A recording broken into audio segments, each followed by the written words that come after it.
하나님의 말씀은 에베소서 1장 20절부터 22절에 있는 말씀입니다.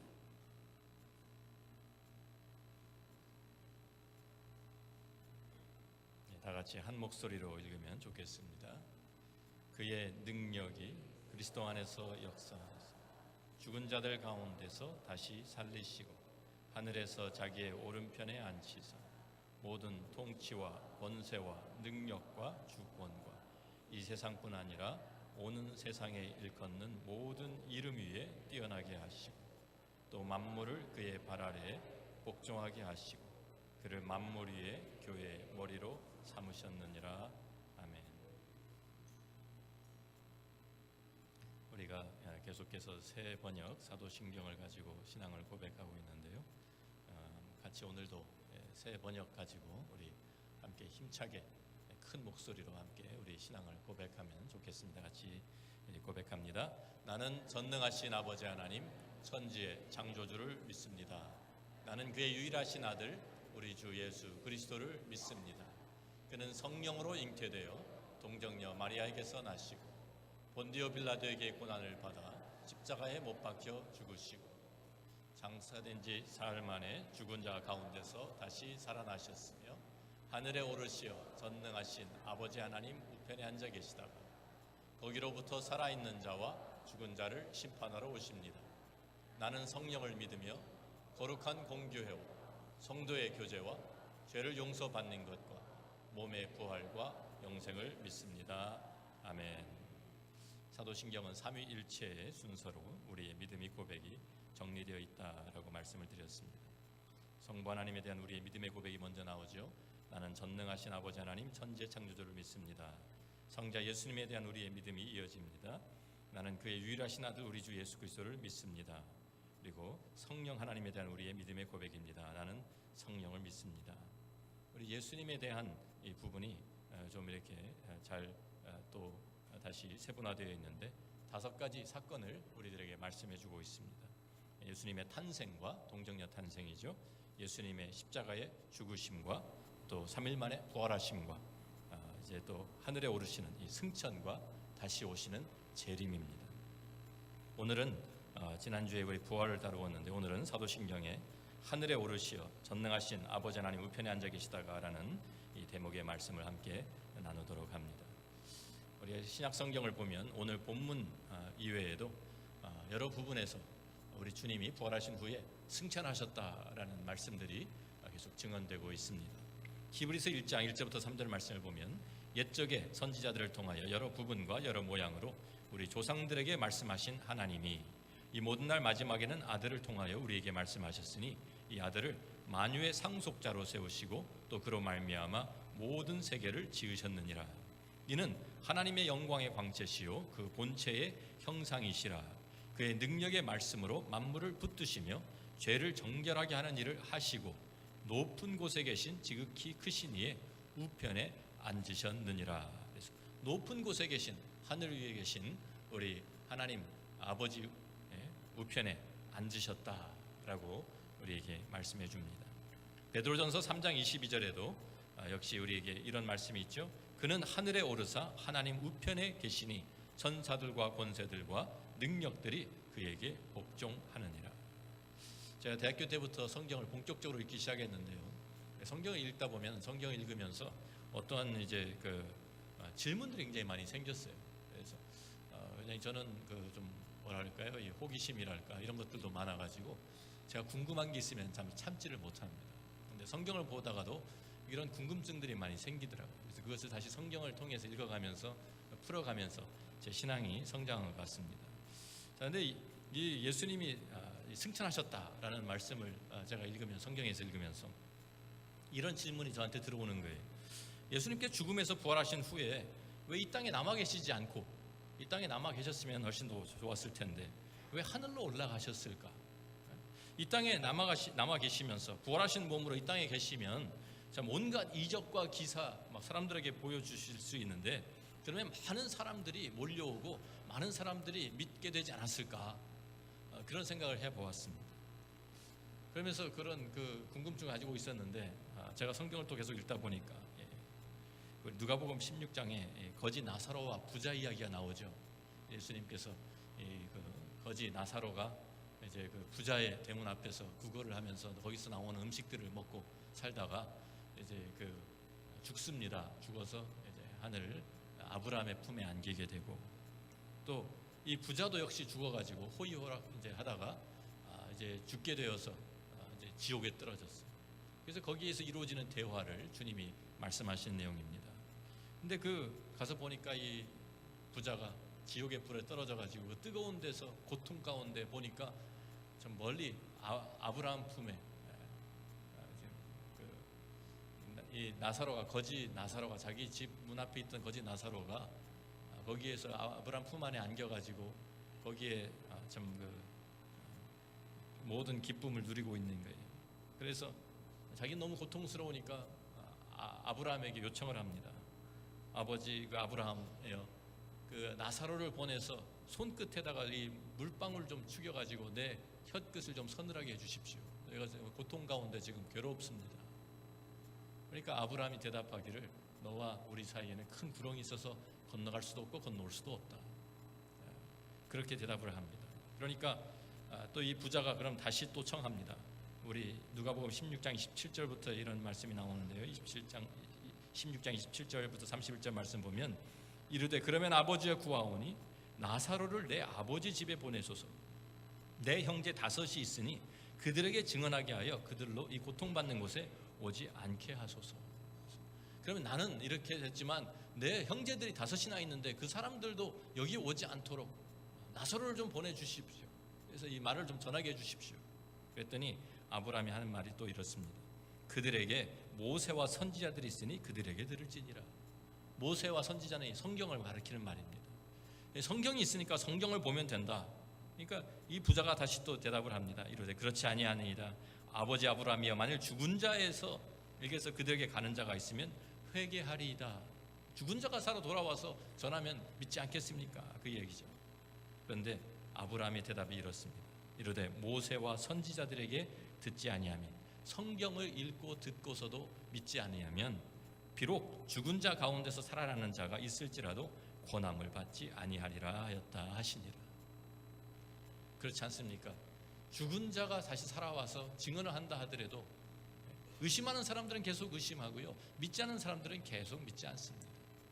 하나님 이런 기적 보여주시면 제가 믿겠습니다. 근데 보여주셨는데도 안 믿는 사람도 얼마나 많습니까? 그게 진짜였을까? 그게 또 어떻게 우연히 일어나는 거 아닐까? 뭐 온갖 축측을 하면서 또 거기에다가 또 다른 기적도 보여달라고 계속 표적을 구하는 그러한 바리새인들, 그 신약 성경에도 많이 나옵니다. 그래서 우리가 주님께서 이 땅에 계시지 않고 올라가신, 이 땅에 계셨다 그래서 더 많은 사람들이 믿었을 것이다, 꼭 그렇지는 않을 것입니다. 지금도 많은, 그 예수님 당시에도 예수님 믿지 않았던 사람들이 많았고, 예수님이 지금 그 기적과 이적을 보면서도요, 부활하신 주님이 지금 이 자리에 계셔도 믿지 않는 사람들은 계속 마음이 완악해져서 믿지 않을 것이라고 저는 생각을 합니다.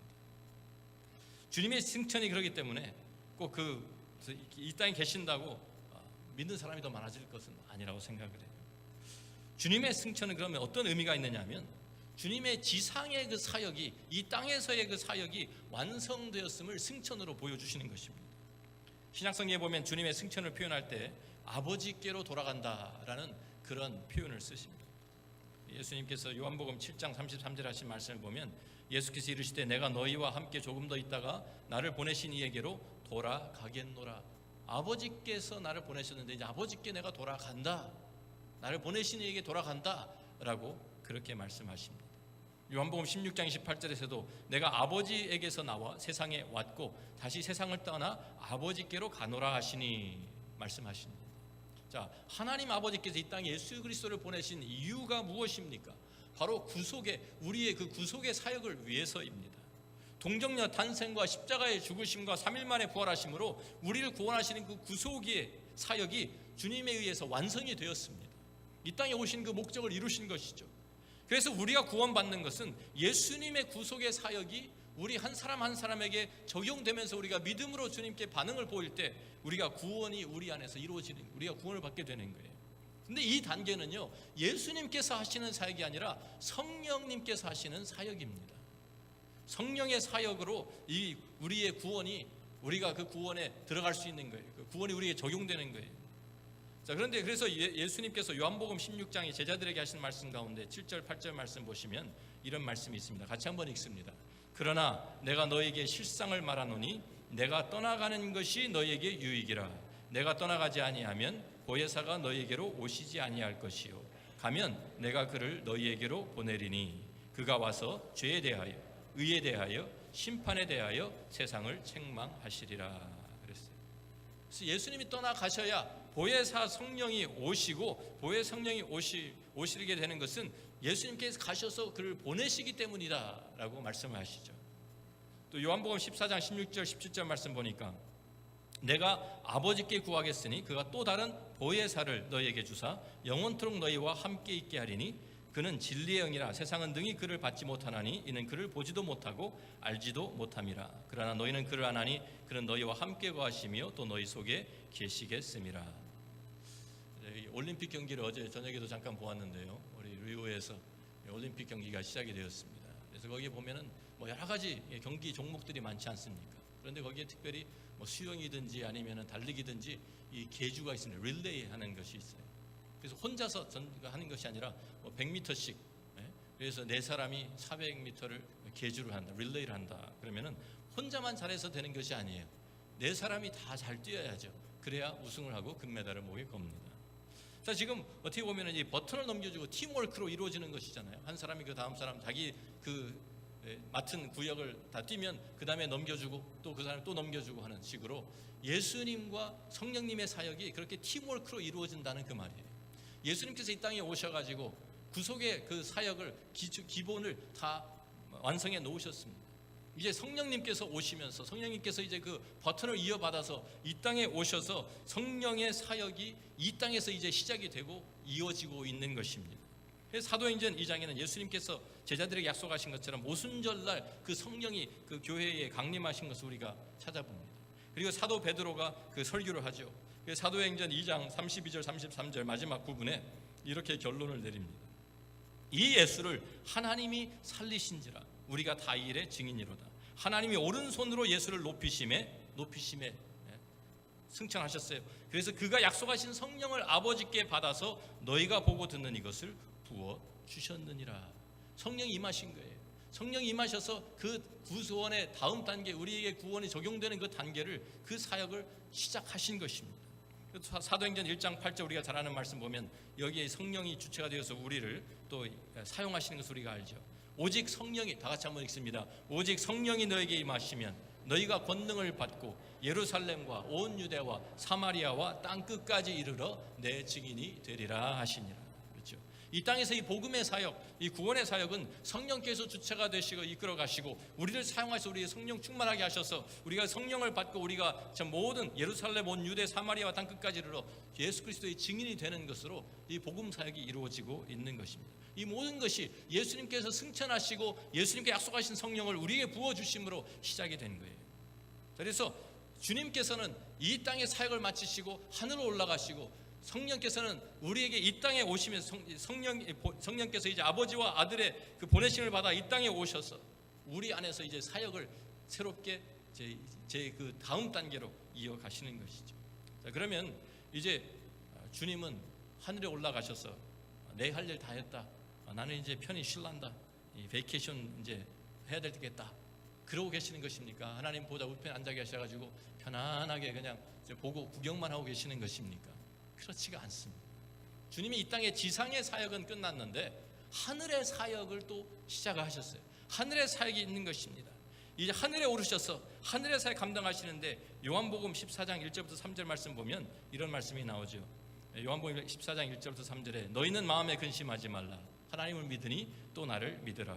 내 아버지 집에 거할 곳이 많도다. 그렇지 않으면 너희에게 일렀으리라. 내가 너희를 위하여 거처를 예비하러 가노니 가서 너희를 위하여 거처를 예비하면 내가 다시 와서 너희를 내게로 영접하여 나 있는 곳에 너희도 있게 하리라. 그래서 주님이 지금 하고 계시는 일이 무엇입니까? 우리의 거처를 마련하고 계시다, 준비하고 계시다라는 것입니다. 주님께서 이 땅에 계실 때 처음 30년 동안 공생애 시작하시기 전에 직업을 무슨 직업을 갖고 계셨습니까? 목수였습니다. 요셉의 아버지 요셉과 함께 목수 일을 하시면서 30년을 보내셨어요. 그런데 공생애를 마치고 하늘에 올라가셔서 지금도 무슨 일을 하고 계십니까? 우리의 집을 짓고 계시다. 우리의 거처를 짓고 계시다. 그런 내용입니다. 그래서 제가 좋아했던 그 키스 그린이라는 그 복음 가수가 있었는데, 제가 대학교 다닐 때 그 사람이 그런 말을 했어요. 한번 이 콘서트를 하면서 예수님께서 지금 천국에 가신 지 2000년이 되었는데 생각해 보래요. 하나님이 6일 동안 천지를 창조하신 것도 이렇게 아름다운데 2000년 동안이나 지금 준비하고 계신 천국은 얼마나 아름다울까? 상상이 안 간다고. 재밌지 않습니까? 2000년 동안 우리를 위해서 지금 준비하고 계시는 그 주님이 우리를 맞이하실 준비를 하고 있는 거예요. 꼭 부모가 어린 아이 태어나기 전에 다 준비해 놓는 것처럼, 그 방을 꾸며놓고 다 침대를 만들어 놓고 하는 것처럼 아름답게 꾸며낸 하나님께서, 지금 주님께서 우리를 위해서 서소를 예비하고 계시다고 말씀합니다. 또 다른 주님의 사역이 있습니다. 자, 그것은 우리의 대제사장으로서 우리를 위한, 교회를 위한 중보의 사역입니다. 지금 하나님 우편에 앉아 계시다고 하는 것은 바로 그것입니다. 히브리서 4장 14절부터 16절 말씀을 보니까 이런 말씀이 있습니다. 같이 한번 읽습니다. 그러므로 우리에게 큰 대제사장이 계시니 승천하시니 곧 하나님의 아들 예수시라. 우리가 믿는 도리를 굳게 잡을지어다.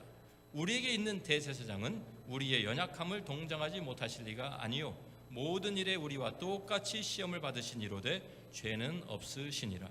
그러므로 우리는 긍휼하심을 받고 때를 따라 돕는 은혜를 얻기 위하여 은혜의 보좌 앞에 담대히 나아갈 것이니라. 아멘. 우리가 지금 하나님 앞에 나아갈 수 있고 하나님 앞에 예배드릴 수 있는 것 자체가 우리 주님께 승천하셔서 하나님 보좌 우편에 앉아 계시기 때문이에요. 우리 대제사장이 되셔서 하나님의 그 지성소에 올라가신 거예요. 우리를 대신에 들어가신 거예요. 그래서 옛날에는 지성소에 대제사장 혼자만 들어가서 아무도 다른 사람 들어가지 못하던 그곳을 주님께서 하늘에 들어가시면서 열어놓으시고, 이제는 그 하나님의 그 보좌 앞, 은혜의 보좌 앞으로 우리가 언제든지 때를 따라 돕는 은혜를 얻기 위해서 우리가 나아갈 수 있다라고 성경이 우리에게 증거합니다. 히브리서 9장 11절 12절 말씀도 그러죠. 그리스도께서는 장래 좋은 일의 대제사장으로 오사 손으로 짓지 아니한 것 곧 이 세상 이 창조에 속하지 아니한 더 크고 온전한 장막으로 말미암아 염소와 송아지의 피로 하지 아니하고 오직 자기의 피로 영원한 속죄를 이루사 단번에 성소에 들어가셨느니라. 그렇습니다. 이제는 이 땅에 있는 성소가 아니라 하늘에 있는 성소에 들어가셨다. 히브리서 9장 24절도 그리스도께서는 참것의 그림자인 손으로 만든 성소에 들어가지 아니하시고 바로 그 하늘에 들어가사 이제 우리를 위하여 하나님 앞에 나타나시고 라고 말씀하고 있습니다. 하나님 앞에 주님이 계신 것이 왜 중요합니까? 하나님의 법정에서 사탄은 계속 우리를 고발합니다. 이 욥기를 보면은요, 좀 그런 내용이 나오죠. 하나님이 이제 그 앞에 천사들이 모여드는데 사탄도 옵니다. 사탄이 와서 내가 다 두루 다니면서 세상에 있는 것을 보았느냐 했더니 뭐 여기저기 다녀왔습니다. 너가 욥을 보았느냐? 그러니까 예.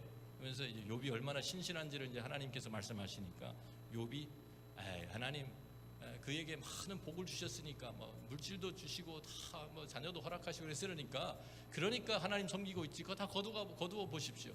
참 하나님 섬기겠는가? 하나님께서 그래서 허락을 하시죠. 그런데도 욥이 하나님을 배반하지 않습니다. 믿음을 떠나지 않습니다. 그러니까 이번에는 또 다시 왔어요. 그래서 사탄이 또 이야기 이제 오니까 내가 아무리 그렇게 나를 부추겼어도 욥이 꿈쩍도 하지 않았지 않느냐. 그러니까 또 사탄이 또 합니다. 또 한 번 또 도전합니다. 하나님 그 건강은 그래도 놔두셨잖아요. 건강 몸까지 한번 쳐보세요. 그러면 다 도망갈 겁니다. 그래서 온몸에 막 악청이 나가지고 재에 앉아서 긁으면서 그러면서도 하나님 저희 아내도 떠나가는 그 마당에 그 마음에 하나님 그 입으로 하나님께 범죄하지 않는 것을 이제 우리가 이 욥기에서 봅니다. 사탄이 하는 게 그거예요. 계속 하나님 앞에서 참소합니다. 고발합니다. 사탄이라는 그 이름 자체가 고발자, 참소자라는 뜻이에요. 그래서 우리가 죄를 범할 때마다 욥같이 그렇게 의로우면 다행이지만 우리가 죄를 얼마나 많이 짓고 살아요. 그런데 우리가 죄를 질 때마다 사탄이 우리의 죄를 지적하면서 하나님 앞에 고발합니다. 참소합니다. 법정에 가서 우리가 보면은 법정에 그 검사죠. 검사가 계속 범죄자 앞 세워놓고 이 재판장 앞에서 계속 고발하지 않습니까? 이 사람 이런 죄를 지었습니까? 이런 죄를 지었습니까? 버려야 됩니다. 감옥에 넣어야 됩니다. 사탄이 하는 일이 그거예요. 그때 우리의 변호사가 있어야 되는 거예요. 누가 변호사입니까? 예수님이 우리의 변호사가 됩니다. 사탄이 하나님 공의로우신 하나님께서 죄 벌하셔야 되지 않습니까? 그냥 내버려 두실 겁니까? 그냥 지나갈 겁니까? 저 양성일 목사 목사라고 하면서도 저런 죄를 짓는데 가만 놔두실 겁니까? 뭐 이러면 어떻게 할 거예요? 그런데 그 옆에 하나님의 옆에 예수님께서 계셔서 우리를 대신해서 우리를 보호해 주시고 우리를 변호해 주시는 분이 되신다는 거예요. 로마서 8장 33절 34절 말씀입니다. 같이 한번 읽습니다. 누가 능히 하나님께서 택하신 자들을 고발하리요? 의롭다 하신 이는 하나님이시니 누가 정죄하리요? 죽으실 뿐 아니라 다시 살아나신 이는 그리스도 예수시니 그는 하나님 우편에 계신 자요 우리를 위하여 간구하시는 자시니라. 그때마다 주님께서 하나님 앞에 서 계시면서 우리를 대신해서 간구하시는 거예요. 아버지, 그래서 내가 세상에 내려가지 않았습니까? 내가 거기 가서 내가 십자가를 지고 피를 흘리고 그 죄를 씻기 위해서, 죄 용서함을 위해서 내가 죽지 않았습니까? 그렇게 우리를 변호해 주신다는 것입니다. 요한일서 2장 1절 2절에도 나의 자녀들아 내가 이것을 너에게 쓰면 너희로 죄를 범하지 않게 하려 함이라. 만일 누가 죄를 범하여도 아버지 앞에서 우리에게 대언자가 있으니 곧 의로우신 예수 그리스도시라. 그는 우리 죄를 위한 화목제물이니 우리만 위할 뿐 아니요 온 세상의 죄를 위하심이라. 그래서 여기 아버지 앞에서 우리에게 대언자가 있다 그랬어요. 대언자라는 그 말이 헬라어로 파라클레이토스라는 단어예요. 다른 성경에서는 보혜사라고 번역한 그 같은 똑같은 단어를 여기에서는 대언자, 다른 데서는 보혜사 이렇게 번역을 해놓았어요. 이 보혜사, 파라클레이토스란 무슨 뜻이냐면 불러서 옆에 함께 있게 했다 그 얘기예요.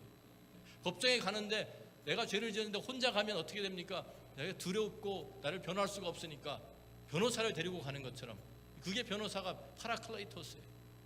옆에 함께 있어주는 사람, 대언하는 사람, 변호해주는 사람. 성령께서 우리와 함께 하시기 위해서 하늘에서 이 땅에 오셨고 예수님께서는 우리의 또 보혜사가 되시고 변호사가 되어서 하나님의 그 보좌 우편에서 우리를 변호하고 계신다는 사실입니다. 그래서 지금 주님께서는 이 지상의 사역을 다 마치시고 하늘에 올라가셔서 우리를 위한 사역을 계속 감당하고 계시고 성령께서는 우리를 위해서 이 땅에 오셔서 또 우리의 보혜사가 되셔서 우리와 함께 지금 우리의 그 구원을 이루어가고 계시는 것입니다. 우리가 또 이 예수님의 승천에 대해서 생각해 보면 이런 질문이 또 생기죠. 주님이 승천하셨다고 하는데 그러면 도대체 어디로 가신 것일까?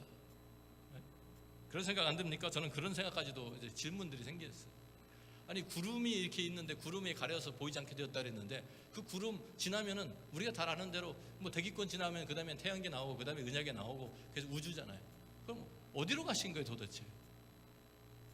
요새는 지금 로켓을 쏴가지고 달에도 가고 또 뭐 어디 화성에도 가고 뭐 사진도 다 찍고 하는 판인데 어떤 사람들은요 그래서 천국이라는 것이 우리가 보는 이 우주 공간 안에 어딘가에 있다 이렇게 주장하는 사람도 있어요. 제가 대학교 때 어떤 허황된 책을 한번 읽었는데 퍼시 콜레라는 사람이 자기가 간증을 한다고 자기가 본 천국이라고 하면서 내가 본 천국이라는 책을 써가지고 하는데 북극점 위에 천국 가는 비상 통로가 있대요. 거기에 가면 누구든지 다 천국 간다고. 아이 기가 막히는 그런 주장을 하는 사람도 있더라고요. 그런데 성경을 보면은 성경에 우리에게 이런 말씀을 해주시죠. 고린도후서 12장 2절부터 4절에 보면 천국 갔다 온 또 다른 사람 바울입니다. 바울이 자기 얘기를 하는데 이렇게 얘기합니다. 내가 그리스도 안에 있는 한 사람을 아노니 그는 14년 전에 셋째 하늘에 이끌려간 자라. 그가 몸 안에 있었는지 몸 밖에 있었는지 나는 모르거니와 하나님은 아시느니라. 내가 이런 사람을 아노니 그가 몸 안에 있었는지 몸 밖에 있었는지 나는 모르거니와 하나님은 아시느니라. 그가 낙원으로 이끌려가서 천국이죠. 말로 표현할 수 없는 말을 들었으니 사람이 가히 이르지 못할 말이로다. 여기에 지금 천국 갔다 온 얘기를 하면서 셋째 하늘이라는 표현을 썼어요. 그러니까 어떤 사람들은 이 말씀을 또 잘못 이해해가지고요 천국이 7층으로 되어 있구나. 7층으로 천국이 되어 있어가지고 1층, 2층, 3층에서 7층까지 되어 있고 7이 완전수니까요. 7층까지 되어 있는 모양이다. 그래가지고 영어로 세븐 헤븐이라는 말도 생겨났어요. 그러니까 어떻게 생각하냐면 예수를 믿어도 좀 잘 믿으면 높은 데 가고 좀 잘 시원찮게 믿으면 1층에서 그냥 지내야 되고 고가 아파트입니까? 이거 천국 가면은 거기도 층이 다르고 그 사람에 따라 가지고 자격에 따라서 또 다 나누어집니까? 그게 아니잖아요. 잘못 이해한 거예요. 그래가지고 그것 거꾸로 또 해가지고 지옥도 또 7개로 나눠져 있다. 그래서 지옥도 더 악한 죄를 범한 사람은 가장 심한 데 가고 이런 식으로. 근데 지금 그런 얘기가 아니에요. 유대인들의 개념으로 유대인들에게 하늘은 3개밖에 없습니다. 유대인들의 개념. 첫째 하늘이 뭡니까? 우리가 보는 이 대기권, 구름이 떠다니는 이 공간을 우리가 이 유대인들의 첫째 하늘이라고 하고요. 두 번째 하늘은 그 하늘의 하늘, 우주 공간을 말하는 거예요. 우주 공간 전체. 그리고 셋째 하늘은 그 모든 것을 다 다스리시는 하나님이 계신 곳, 영적인 곳이죠. 이 우주 공간에 어디 있는 것이 아니라 그 모든 것을 초월해서 다스리고 계시는 하나님이 계신 그곳을 셋째 하늘이라고 이야기한 것이에요. 그러니까 넷째가 있어요? 다섯째 있어요? 없어요? 일곱째 하늘 없어요. 셋째 하늘이 하나님이 계신 그곳입니다. 자, 우리 주님이 부활하셔서 어디로 가신 거니까? 셋째 하늘 가신 거예요. 이 모든 우주 공간 여기 어디에 가신 것이 아니라 그거 다 초월해서 제 다른 차원의 공간으로 들어가신 것이죠. 그 주님 그곳에 계시면서 우리의 대제사장이 되시고 지금도 우리를 위해 중보하시며 우리 이 모든 우주 만물을 다스리시는 만왕의 왕 만주의 주가 되신 것입니다. 또 교회의 머리가 되셨어요. 이 땅에 남아있는 우리에게 지상명령 대사명을 주셨어요. 주님께서 떠나가시기 전에 주님께서 제자들을 모아놓으시고 승천하시기 전에 하신 말씀이 있죠. 마태복음 28장 18절부터 20절 우리가 참 이 대사명이라고 하는 지상명령이라고 하는 말씀을 우리에게 주고 교회에 주고 가셨습니다. 같이 한번 다 같이 읽습니다. 예수께서 나와 말씀하여 이르시되 하늘과 땅의 모든 권세를 내게 주셨으니 그러므로 너희는 가서 모든 민족을 제자로 삼아 아버지와 아들과 성령의 이름으로 세례를 베풀고 내가 너에게 분부한 모든 것을 가르쳐 지키게 하라. 볼지어다 내가 세상 끝날까지 너희와 항상 함께 있으리라 하시니라. 아멘. 이것이 우리에게 교회에 주신 사명입니다. 그래서 교회가 이 땅에 존재하는 것입니다. 우리가 이 땅에서 할 일이 남아있기 때문에 우리에게 사명이 있기 때문에 우리 교회가 여기에 있는 것입니다. 자, 오늘 제가 설교 말씀을 좀 짧게 하고 우리 교회 오늘 새 회기년도를 시작하는 날이기 때문에 그리고 여러 가지 변화가 있기 때문에 좀 설명을 함께 드리면서 또 이 사명을 우리 교회에 좀 적용하는 이런 시간을 좀 가지면 좋겠습니다. 이미 말씀드렸는데 교회의 사명 아주 분명합니다. 모든 민족을 제자로 삼는 것입니다. 이 사명이라는 것은요, 우리 교회가 나가야 될 방향과 추구해야 될 그 가치관을 분명하게 정해주고 있습니다. 명확합니다. 포커스가 있습니다. 포커스가 무엇입니까? 제자 삼아라. 사람입니다. 사람. 교회 무슨 빌딩 짓는 것도 아니고요. 교회는 프로그램도 아닙니다. 제자 삼는다는 이 말씀, 여기에 사람에게 포커스하고 그 사람을 하나님 앞으로 이끌어가는 그게 제자가 된다는 말씀, 우리는 이 사명을 우리 교회에서 3가지 단어로 요약을 해놓았습니다. 예배와 양육과 선교입니다.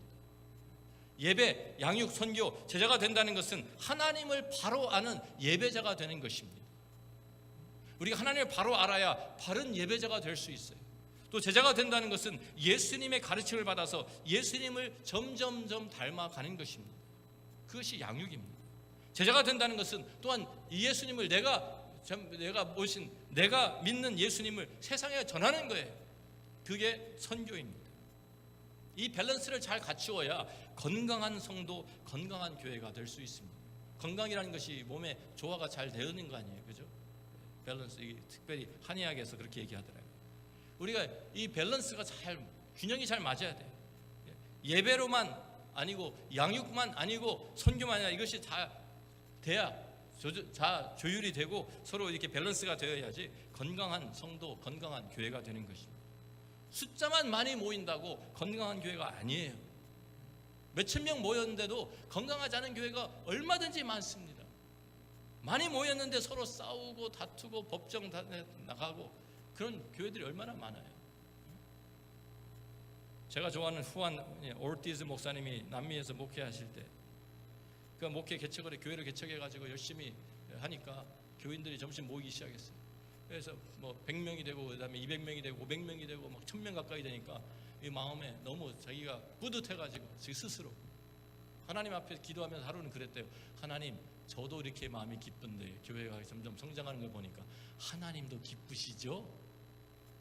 그때 하나님께서 뜻밖의 대답을 하시더라니. 그 마음에 뭐라고 하시냐면, 너는 이것을 성장이라고 보느냐? 내가 보기에는 교회가 비만증에 걸렸다. 비만증, 그냥 비대해지기만 하고 있는, 전부 다 어린 애들 그냥 다 그 교회 숫자만 많아지면 뭐하냐, 건강하지가 않은데. 그 말씀 너무 깜짝 놀라가지고 이 올티즈 목사님이 그날부터 하나님 앞에 회개하고 정말 제자 삼는 사역, 거기에 좀 투자하기 시작했어요. 말씀으로 바로 가르쳐서 말씀대로 사는 그러한 제자들을 만들어내지 못하면 교회가 제대로 지금 사역을 하고 있는 것이 아니에요. 그래서 그 교회 안에서 새롭게 참 그 갱신이 이루어지고 부흥이 일어나, 영적 부흥이 일어나죠. 우리가 하나님 앞에서 그래서 우리도 지금 우리 교회가 우리 비전이 뭡니까? 다 잊어버리셨어요? 요새 반복을 안 했더니. 같이 한번 합니다. 자, 여기 보시면 왼쪽을 보시면 같이 읽습니다. 말씀 안에서 성숙해지는 성도, 사랑 안에서 세워져가는 교회. 우리가 이 미션이 분명한데요, 그것을 미리 볼 수 있는 비전이 필요합니다. 비전이라는 것은 미래에 이루어질 그림을 지금 보고 있는 거예요. 아직 이루어지지 않았지만 그것을 향해서 그것이 이루어질 것을 비대하고 바라보면서 나아가는 거예요. 우리 한 사람 한 사람이 말씀 안에서 하나님, 주님을 바로 알아가는 성도가 되면, 그래서 바르게 하나님의 예배하는 교회가 되기를 우리가 추구하는 거예요. 비전을 삼고 우리가 말씀으로 계속 훈련을 받으면서 우리가 점점 성장하고 자라나서 그냥 비대해지는 것이 아니라 건강하게 우리가 성장해서 예수님을 점점 더 닮아가는 성숙한 그리스도인들이 되는 거예요. 그리고 그러한 제자들을 키워내는 것이 우리 교회의 비전입니다. 또 우리가 비록 온전하진 않지만, 그래서 제가 말씀하신 성숙해지는 이라고 그랬잖아요. 성숙해진이 아니고 사랑 안에 세워진 것이 아니라 아직도 프로세스 중이에요. 완전하지가 않아요. 온전하지 않지만 세상 안에서 그래도 참된 교회의 모습을 보여주면서 하나님의 사랑을 세상에 전하는 교회가 되기를 우리가 추구하는 거예요. 비전을 삼고. 그러니까 우리가 이 교회의 비전이라는 것은요, 이 건강한 교회라는 것은 그냥 모여서 그냥 한번 예배 드리고 나 할 일 다 했다, 이것이 아닙니다. 우리 안에 우리들이 점점 더 성숙한 사람들이 되어가지고 좋은 남편이 되고 좋은 아내가 되고 좋은 아빠가 되고 좋은 자녀가 되고 세상에서 좋은 일꾼이 되는 것이 진정한 의미에서 좋은 크리스천이에요. 한번 어떤 목사님이 부흥 집회를 갔더니 그 담임 목사님이 이제 거기 같이 교회 가서 있는데 아직 시작하기 전에 한 집사님이 와가지고 일을 열심히 하고 있더래요, 혼자. 그러니까 그 담임 목사님이 칭찬을 했어요. 우리 집사님은요, 얼마나 충성된 일꾼인지 24시간 교회에 삽니다. 일주일 내내 교회만 붙어 있는 거예요. 그러니까 그 부흥회 인도하러 오신 목사님이 그랬대요. 충성된 일꾼이 아니네요. 교회만 붙어 있으면 언제 가서 좋은 아빠 노릇하고, 언제 가서 좋은 남편 노릇하고, 언제 좋은 일꾼 하느냐고. 맞는 말 아닙니까? 우리가 비전이 우리가 있다 하더라도요, 그 비전을 이루기 위한 우리 스트래티지, 전략이 필요한 것입니다. 어떻게 그곳에 도달할 것인가, 어떻게 그곳까지 갈 것인가. 그러니까 우리가 이 새 회기년도를 우리가 하면서 여러 가지 계획을 세우고 우리가 새롭게 개편하고 조직도 새롭게 이루고 하는 이런 것은 다 전략과 관계가 있는 것입니다. 교회 사명 분명합니다. 변할 수 없습니다. 주님께서 이미 말씀하셨어요. 이것이 너희 교회 사명이다. 제자 삼아라. 그거 외에 무슨 다른 사명이 어디 있어요, 우리 교회가. 그런데 그것을 이제 우리가 나가야 할 방향, 가치관 다 정해졌어요. 명확합니다. 그 사명을 이루기 위한 비전도 우리가 세웠습니다. 그런데 그 비전을 어떻게 이룰 것인가, 이것이 전략입니다. 방법입니다. 우리가 그런데 비전을 효과적으로 이루기 위해서는 하다가 때에 따라서 우리가 어떤 때는 그 상황에 따라서 전략 수정해야 됩니다. 우리가 방법도 바꿀 필요가 있는 것입니다. 우리가 전에 했다가 그냥 무조건 하는 것이 아니에요. 전략은 계속 새롭게 해야 돼요. 바꿔야 돼요. 건강한 성도, 건강한 교회 우리가 이루기 위해서 우리가 그 교회 학을 연구하는 학자들이 얘기하는 네 가지 4C 그룹, 네 가지 C 그룹이 필요하다고 얘기를 합니다. 첫 번째가 셀러브레이션 그룹입니다. 셀러브레이션이 뭡니까? 예배입니다. 예배는 축제죠. 함께 모여가지고 하나님을 찬양하고 경배하고 우리들 다 모여가지고 우리를 구원하신 하나님, 우리를 창조하신 하나님, 우리가 예배하는 것이 이게 셀러브레이션입니다. 자, 그런데 여기에는 숫자에 제한이 없어요. 그래서 예루살렘 교회 보십시오. 3,000명 모여서 함께 찬양하고 예배드리고 5,000명 모여서 함께 찬양하고 예배하고 성전에 모여서 우리가 또 요한계시록 보면은 하늘에 그 하나님의 보좌 주위로 네 생물이 있고 거기서 거룩하다 찬양하고 그 주위에 24장로들이 모여서 또 멸류관을 드리면서 하나님께 찬양하고 또 그 주위에 좀 셀 수 없는 그 모든 사람들이 천만 천사들이 모여서 찬양하고 각 나라와 족속과 백성과 방언에서 나온 모든 그 사람들이 하나님을 찬양하고 모든 세상 모든 만물들 오직 무주 만물들이 다 하나님을 찬양하는 그러한 내용이 나옵니다. 셀러브레이션 그렇게 하는 거예요. 많이 모일수록 좋아요. 그런데 그것만이 아니죠. 그것만으로는 건강해질 수가 없습니다. 그래서 우리가 붕 떠가지고 한번 와 은혜 받았다 그리고서 변화되는 거 아니에요. 우리가 변화를 위해서 우리 교회 안에 다른 그룹들이 있어야 돼요. 그래서 우리가 두 번째 C 그룹이 커뮤니티 그룹입니다. 커뮤니티가 공동체입니다. 70명에서 100명 정도 누가 누구인지 서로 다 알 수 있는 우리 300명 이상 넘어가면은요 모르는 사람들이 너무 많아져요. 우리 얼굴도 모르는 사람들. 그래서 저희 교회도 뭐 보면은 마켓에서 만나가지고 서로 전도하느라고 어느 교회 나가십니까? 혹시 교회 나가십니까? 그러면 저 템피 다니는데요. 저도 템피 다니는데 이렇게 한 번도 못 봤죠? 이런 분들이 생기는 거예요. 근데 우리 70명, 100명은 누구가 누군지 서로 다 알 수 있어요. 그래서 우리가 누가복음 10장에 보면은 예수님께서 70명 전도팀을 만들어가지고 둘씩 파송하시죠. 70명. 또 모세가 이제 애굽에서 출애굽을 했을 때 모세 장인 이드로가 와가지고 참 그것을 사람들을 묶어주죠. 이렇게 10명, 그 다음에 50명, 100명, 1000명 이런 식으로. 그래서 그 소속감을 갖게 하는 거예요. 소속감. 우리가 많은 대형 교회일수록 문제가 생기는 것이 소속감이 없어요. 그냥 와서 예배만 드리고 있어도 없구만 없어도 그만 그게 아니잖아요. 소속감을 가져야 합니다. 그래서 우리가 교회에서 커뮤니티 그룹이 공동체를 새로 한 것이 우리가 같은 연령층에 묶어가지고 50명에서 100명 사이 공감대를 형성하고 같이 같은 관심사가 있잖아요. 같은 연령층이니까.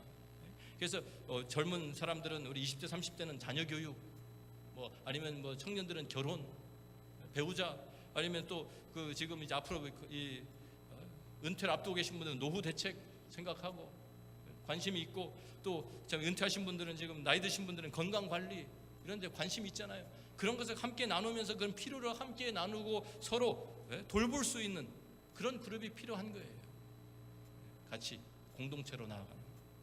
그래서 우리 부교육자들과 우리 장로님들이 함께 여기 도와서 우리 여러분들을 참 이렇게 나누어 가지고 우리가 돌보는 이런 것을 한 것이 우리 공동체 그룹입니다. 거기에 속하셔야 돼요. 셀러브레이션만 참여하고 커뮤니티 그룹에 참여하지 않으면 돌봄을 받지 못하는 거예요. 소속감이 없어져요. 그 다음에 우리가 필요한 세 번째가 C가 셀 그룹입니다. 그것을 세포 그룹이죠. 세포는 무엇입니까? 생명을 나누어 주는 것이 세포 그룹이에요.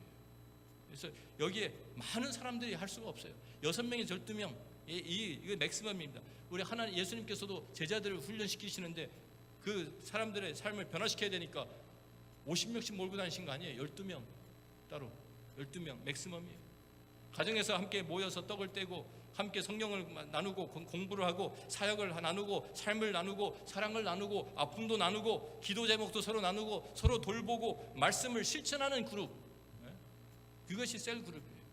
필요합니다. 여기에 들어가지 않으면 우리의 삶이 변하지 않아요. 그래서 일주일에 한 번씩 함께 모여서 함께 참 하나님의 말씀과 은혜와 사랑을 나누는 이러한 그룹이 우리에게 필요한 거예요. 그래서 많아지면 나누는 거예요. 다시 6명, 12명 사이로. 바로 그 제자들을 그렇게 해서 훈련이 되는 거예요. 제자가 그렇게 만들어지는 거예요. 기존의 목장으로 이렇게 모이던 분들이 같이 쌀로 모여도 돼요. 12명 안팎으로. 그래서 함께 우리의 삶을 나누시는 거예요. 그런데 셀 그룹 꼭 필요합니다. 모이셔야 돼요. 그냥 셀러브레이션 주일날 한번 모여서 우리가 예배 드린 것 다 됐다 아닙니다. 커뮤니티 그룹에도 참여하셔야 되고 그 다음에 셀 그룹에도 꼭 참여하셔야 됩니다. 우리 주보에 보시면 여러 셀 그룹들이 이제 만들어지고 있습니다. 그래서 거기에 어떤 큐티하는 그룹도 있고 어떤 성경 암송 그룹도 있고 어떤 그룹에는 또 사역을 위해서 돌보고 다른 사람들을 돌보는 그런 사역을 감당하기 위해서 또 전도하기 위한 그룹도 생길 수 있고요. 여러 다양한 그룹들을 우리가 할 수 있습니다. 여러분들이 함께 셀그룹에 꼭 참여하시기를 바랍니다. 그래야 우리의 신앙이, 우리의 믿음이 성장하고 우리가 변화될 수 있습니다. 마지막으로 마지막 네 번째 C는 코어 그룹입니다. 핵심 그룹입니다. 셀에도 그 세포 안에도 세포가 있잖아요. 그 핵심적으로 정말 서로 가장 신뢰하고 서로 함께 모든 것을 나누고 가장 깊은 것까지 다 나눌 수 있는 파트너가 필요한 거예요. 신앙의 파트너가. 그래서 예수님의 제자들이 12명이지만 그 가운데서도 다시 2-3명으로 다 나눠져 있어요. 서로 자기들끼리 항상 몰려다니는, 뭉쳐다니는 사람들이 있었어요. 베드로, 요한, 야고보, 또 안드레, 빌립, 바돌로메 항상 같이 나옵니다. 마태, 도마, 야고보 함께 같이 나옵니다. 그래서 그 가운데서 정말 자기의 모든 비밀이 없이 모든 것을 다 나누면서 서로 동지가 되어가지고 함께 하나님 나라를 이루어가는 이 동역자가 필요한 거예요. 코어 그룹. 그래서 여러분들이 정말 우리들이 이렇게 새롭게 셀도 시작하고 커뮤니티 그룹 시작하는데 여러분들 함께 꼭 이 자리에 참여하셔야 됩니다. 그래야 우리가 함께 하나님의 나라 또 함께 이 교회 세워나갈 수 있습니다. 우리 성경 공부를 우리가 또 화요일 날 아침, 수요일 날 저녁 때 우리 하고요. 필요하면 우리가 계속 또 개설하겠습니다. 토요일 날 또 주일밖에 시간이 안 되는 분들을 위해서도 우리가 만들겠습니다. 교육자들 또 그 외에 장로님들 또 가르칠 수 있는 분들을 우리가 해서 그분 우리가 얼마든지 성경 공부가 우리 학교같이 운영되면 좋겠어요. 그래서 학교같이 여러 다양한 클래스들이 뭐 10개, 15개 이렇게 지금 클래스가 생기고 그 다양한 자기에 맞는 성경 공부 찾아가지고 하실 수 있도록 그렇게 저희들이 할 계획입니다. 또 참 우리들이 지금 핫포테이로가 된 문제가 있죠. 식사가 없어졌다. 오늘부터 많은 분들이 걱정도 하시고 그런데 자, 교제가 없어진 것이 아닙니다. 친교하는 식사가 없어진 겁니다. 대치된 겁니다. 다른 것으로 오해하지 마시기 바랍니다. 이제 식사도 없으니까 뭐 친교도 없네 가버리지 마시고 계속 친교하셔야 돼요. 하는데 방법이 좀 바뀐 것뿐이에요. 우리 북카페로 해서 새롭게 다른 것을 우리가 하는 것이죠. 자, 무엇을 먹는지 무엇을 마시는 게 중요합니까? 아니잖아요. 우리 하나님의 나라가 먹고 마시는 것이 아니라 뭐예요?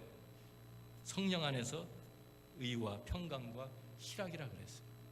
그러니까 사실 사몬세도 그랬잖아요. 마른 떡 한 조각만 있고 화목하는 것이 뭐 육선이 가득하고 서로 다투는 것보다 나옵니다. 뭘 우리가 좀 조그마한 것이라도 나누면서 그 안에서 교제하고 사랑을 하고 함께 그것이 진정한 교제죠. 우리가 교제의 방법을 조금 바꾼다 뿐이지 앞으로 우리들이 또 지금 시설이 너무 열악합니다. 사실 우리들이 앞으로 건축하면서 거기에 좋은 부엌 시스템을 갖추고 하면 다시 우리 또 음식을 다시 또 할 수도 있고요. 봉사자들이랑 함께 모여서. 근데 지금은 너무 힘들어요. 거기에 에너지를 너무 소비하니까 우리 다른 것을 감당하기가 힘든 것 같아요. 그래서 우리들이 참 이러한 시스템들이 좀 바뀌는 것을 여러분들이 이해해 주시고요. 앞으로 우리가 건축도 참 하나님이 허락하시면 2년 안에 우리 교육관도 우리가 좀 짓고 하려고 하는데 참 이런 것에도 우리 함께 기도하시면서 우리 자신만 생각하는 우리 교회만 우리 교인 멤버들만 위한 그런 집단 이기주의적인 그런 교회가 아니라 정말 우리가 세상을 향해서 나가고 모든 이 지역 커뮤니티를 위해서도 오픈하고 이런 교회가 되어야 되지 않겠어요? 건물도 그렇게 사용해야 되고요. 저는 생각할 때. 그래서 우리가 이왕에 우리 교육관을 지으면 그냥 우리 아이들 키우는 공간이 아니라 학교도 운영할 수 있는 공간. 그러면 좋겠어요. 세상 다른 커뮤니티에서 와가지고 여러 가지 활동도 할 수 있는 주중에 그런 공간이 되면 얼마나 좋겠습니까? 우리들이 하나님께서 우리에게 주신 이 자원과 하나님께서 우리에게 주신 열정과 하나님께서 우리에게 주신 것을 이제 복음을 우리들이 나누는 자리에서 하나님께서 우리의 교회를 통해서 이 세상 변화시키고 이 세상을 새롭게 하시는 그런 귀한 기회가 될 수 있도록 여러분들이 함께 참여해 주시기를 주의 이름으로 부탁드립니다. 축원합니다. 기도하겠습니다.